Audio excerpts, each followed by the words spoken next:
ఈ మధ్య మనకి year pads, ear phones, head phones అనేవి పార్ట్ ఆఫ్ అవర్ లైఫ్ అయిపోయింది.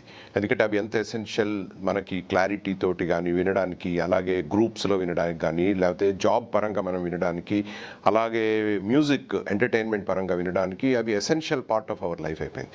బట్ సేమ్ టైమ్ మనకి ఒక ఇర్రివర్సిబుల్ డ్యామేజ్ కూడా జరిగే ఒక అవకాశం ఉంది. దాన్నే sensory neural hearing loss or noise induced hearing loss అంటారు.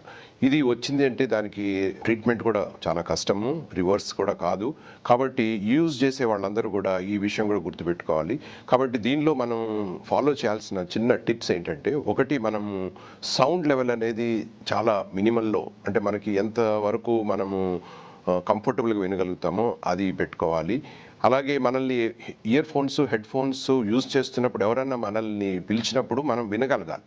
అంటే ఏంటి అది లెవెల్, కరెక్ట్ లెవెల్ అన్నట్టు. అలాగే duration of the ear phones, head phones use చేయడం కూడా మనం లిమిట్ చేయాలి. కంటిన్యూస్గా యూజ్ చేయడం తోటి చెవి లోపల డిస్కంఫర్టే కాకుండా ఒకలాంటి సౌండ్, దాన్ని టినిటస్ అంటారు, అలాగా వచ్చే అవకాశం ఉంటుంది. కాబట్టి మనకి తగిన బ్రేక్స్ అనేది ఉండాలి.